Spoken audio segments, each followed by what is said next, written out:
Senator from Kentucky is recognized.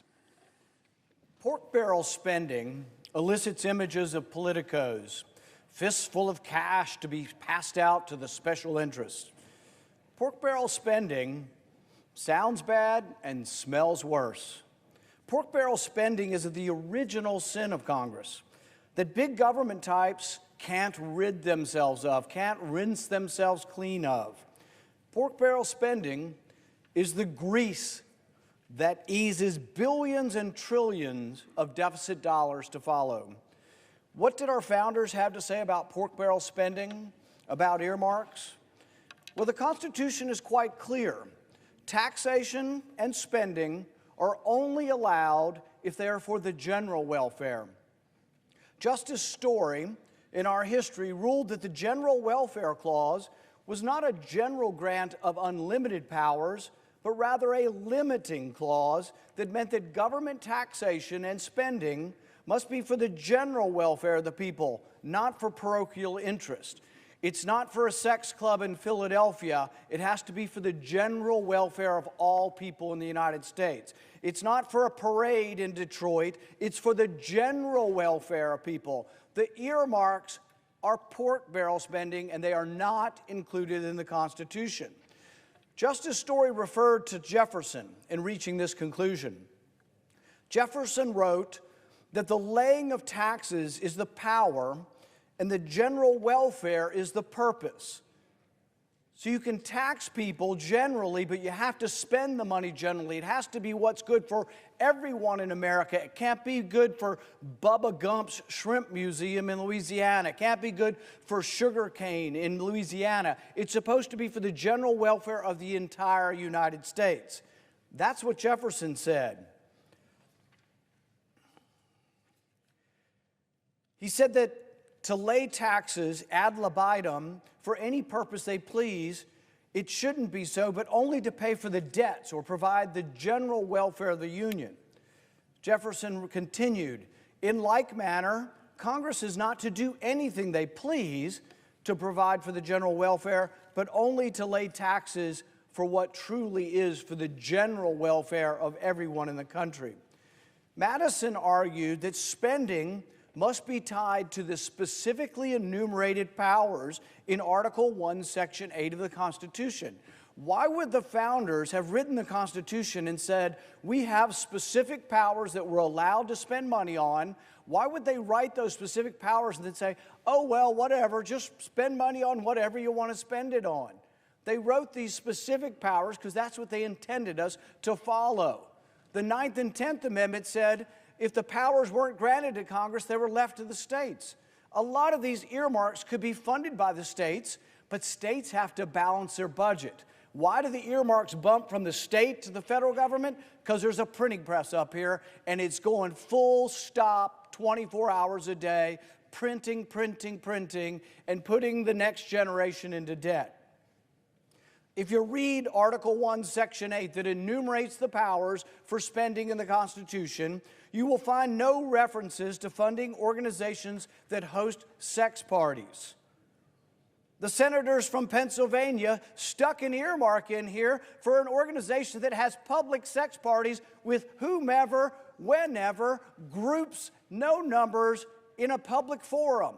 That's what your money's going for. The senators from Pennsylvania put an earmark in here for public sex parties. Really? Does anybody think that that's in the general welfare? Does anybody not see our founding fathers rolling over in their graves that Democrat senators from Pennsylvania wanted to fund sex parties in Philadelphia? There's nothing in the Constitution that allows that. They also want to fund environmental justice centers, whatever that means, hell-bent on banning gas stoves. Really? The bill has 6,000 earmarks, over $12 billion in spending. So this is the cusp of it, but the overall spending is hundreds of billions of dollars, and the spending at this rate will lead to $1.5 trillion borrowed. What happens to the borrowing? The Federal Reserve buys it and your prices go up at the store. Why does a steak cost 20 bucks in the grocery store now? Because they've diluted the value of your currency by all these earmarks, all this giving, and all this unconstitutional spending. Decades ago, William Proxmire rose in this esteemed body to tell the American people about government waste. He was a conservative Democrat back when that existed. He awarded the Golden Fleece Award to the worst examples of government spending. Every month for 13 years he did this.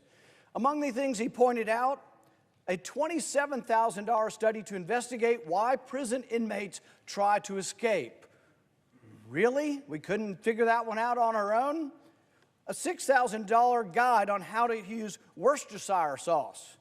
But here's my favorite, and Proxmire himself said this was one of his favorites. $100,000 research grant to study whether sunfish that drink tequila are more aggressive than sunfish that drink gin. This is where your money goes. This is why we're bankrupt. It never gets better. The organizations that fund this, like the National Science Foundation, they doubled their budget last year. You think we're going to have more or less of this crazy spending on drunk fish if you give them more money? So they doubled the amount of money to the people who are studying whether sunfish getting drunk on tequila are more aggressive than sunfish getting drunk on gin. There was always a certain amount of punch to Proxmire's proclamations. We could laugh at the lunacy of government, but that was in 1988, when our overall debt was only $2 trillion. Now, it's $34, going on $35 trillion as we speak. Perhaps government waste is not so funny anymore. There are 600 pages of earmarks in this bill, over 6,000 earmarks, pork barrel spending for which the Constitution does not approve. It adds up to $12 billion. It'd be difficult to choose which single earmark is the worst, but here's some of the top 10. $4 million for a waterfront walkway in New Jersey. You heard that right, $4 million for a walkway, for a fancy new boardwalk to help New Jersey's shoreline compete with Staten Island's. We're $34 trillion in debt, and they're going to take money that's supposed to be for the general welfare to help one specific town. This is a town with a median income of $100,000. You think maybe they could pay for their own boardwalk? $3.5 trillion for Detroit's Thanksgiving Parade float makers' new headquarters. So the people who make the floats for the parade in Detroit are going to get a new headquarters. Does anybody think that's for the general welfare? This actually is giving money to a private company. Where in the Constitution does it say we can take money from everyone and give it to a private company? That's unconstitutional. The Metropolitan Museum of Art is giving $1.75 million. You say, well, I love art, and we need to fund art. This is a regional art museum, and it's a museum that has a $5 billion endowment. Some of the richest people in our country give to this museum, and that's great. Their names are on the wings of the museum. That's great. We have always had support by rich people in our country for museums. That's great, but we don't need to be taxing the everyday working man in our country to send another $1 million to a museum in New York that has a $5 billion endowment. They also have $1 million for the Environmental Justice Center in New York. Now, it used to be justice that we thought should be colorblind. Now we have justice that is meted out based on the shade of your ideology. So if you're a crazy climate alarmist and you think the world's going to end and the polar bears are drowning from too much water, note to self, polar bears swim in the water. They live in the water. The polar bears are not drowning because of global warming. So we have the Environmental Justice Center, which is full of a bunch of crazy people who are only on one side of the issue. They believe that we should ban everything, cars, gas stoves. Your money's being sent to fund this politically charged nonsense that has nothing to do with justice. $500,000 for gardens in San Francisco.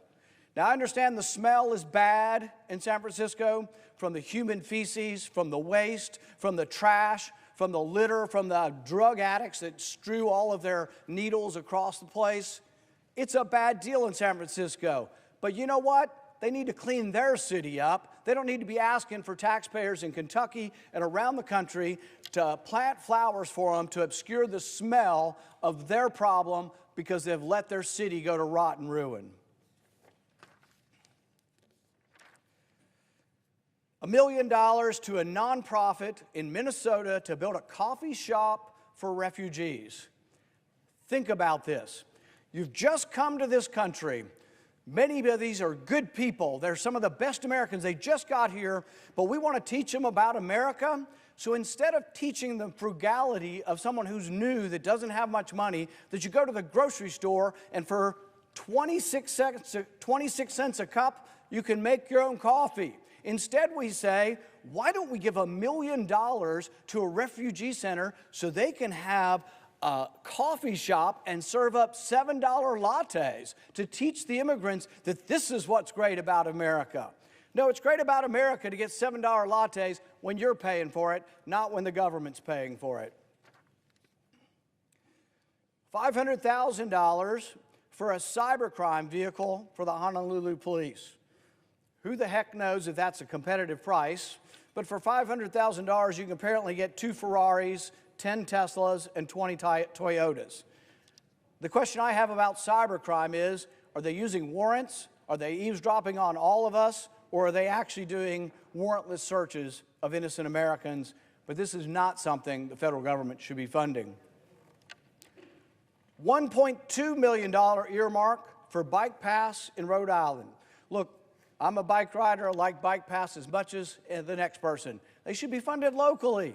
That's not the general welfare. A bike path in Rhode Island is the business of Rhode Island. Why should Rhode Island pay for it? Because Rhode Island balances their budget. Like every other state, they only can spend what comes in because they have no printing press. Why do they ask the federal government to fund their bike paths? Because we have a printing press. But that not only is not for the general welfare, it hurts the general welfare by causing inflation. Deficit spending causes inflation, and that's what you get with this bike path. Rhode Island has 28,000 millionaires. Why don't they tax their millionaires? I don't care what they do to their millionaires for their bike paths. Let them take care of it. But don't tax the rest of the people of the country to pay for a bike path in one state. The final earmark we have today is $209,000 for an air conditioner in the Charlestown Opera House in West Virginia.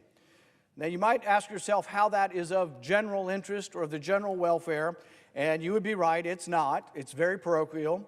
But you would also ask why they spent $100,000 last year fixing the air conditioner is going to cost another $200,000 this year. Maybe competitive bidding's not so good when you actually get free money from the government. These are the 10 of over 6,000 wasteful earmarks included in this minibus. I don't know which single one of them which would receive Senator Proxmire's Golden Fleece Award, but these are my terrible 10, and there are more. And this is only funding half of government. In a couple more weeks, they're coming back, and if there were 6,000 earmarks this week, I'm guessing they'll have 6,000 next week. It gets worse. It's leading to generalized inflation. So not only are they ignoring the general welfare clause, which means that spending and taxation is supposed to help everyone equally, has to be for a general cause, such as the national defense that we don't have for Maine or Rhode Island or Kentucky. The national defense is for everyone. It is a general cause. But when we spend it on parochial causes, when we run up this enormous deficit, it hurts us all generally. Inflation is a general punishment. So I would say this bill is not for the general welfare of the country, it is for the general punishment of the country because it continues a $1.5 trillion deficit that leads to inflation that causes all of us to not be able to afford food, clothing, gasoline. That's what this is. This bill is an insult to the American people. The earmarks are all the wasteful spending that you could ever hope to see, and it should be defeated.